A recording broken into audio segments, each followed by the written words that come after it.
संध्याकाळचा दिवा लावायला गेल्यावर श्री गजाननाच्या पायांवर वाहिलेलं चॉकलेट पाहिलं. राग येण्याऐवजी मला एकदम हसूच फुटलं. गेल्या काही दिवसापासून हा सगळा प्रकार सुरू झालाय. रोजच झालंय अगदी. म्हणून मग म्हटलं, अगदी एवढं 4 फूट अंतर असूनही बरोबर बाप्पाच्या पायावर कोण बुवा चॉकलेट वाहतंय? मंडळाच्या कार्यकर्त्याकडे थोडी चौकशी केली. ज्यांच्याकडे केली त्याने सरळ कबूल केलं की रोज कोणीतरी 2 चॉकलेट बाप्पाला वाहून जाते आणि त्यातले एक चॉकलेट मीच खाते. झालं, चौकशीचा मामला संपला. मग लक्षात आलं की हे सगळं प्रकरण शाळा सुरू झाल्यानंतरच सुरू झालेलं आहे. एकूणच हा कोणीतरी शालेय विद्यार्थी किंवा विद्यार्थिनी असणार हे निश्चित झालं. विचार केला की रोज एक 2 रुपयाचं चॉकलेट विकत घ्यायचं, ते भल्या प्रयत्नाने बाप्पाच्या पायावर फेकायचं, कारण दर्शन दुरून आहे.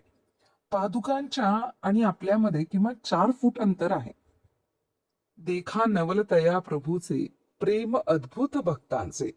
काय सुंदर भाव असेल.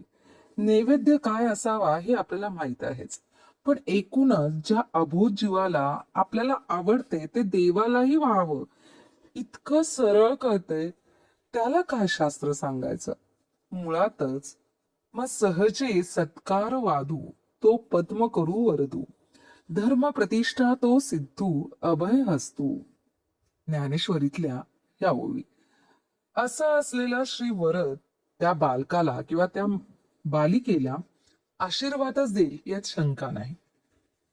पण काय केलं म्हणजे असं समर्पण भाव आपल्या मनात जागृत होईल. जे काही आपल्याला देवानेच दिले त्यातलंच काही बाही देवाला पुन्हा अर्पण करण्यासाठी मन तयार होईल, याचं उत्तर काही मिळालं नाही. असो, काही गोष्टी सहजच इतक्या सुंदर घडून जातात की अनेकदा दुःखाची मनावर करकचून असलेली पकड आपसुकच दिल्ली पडून जाते.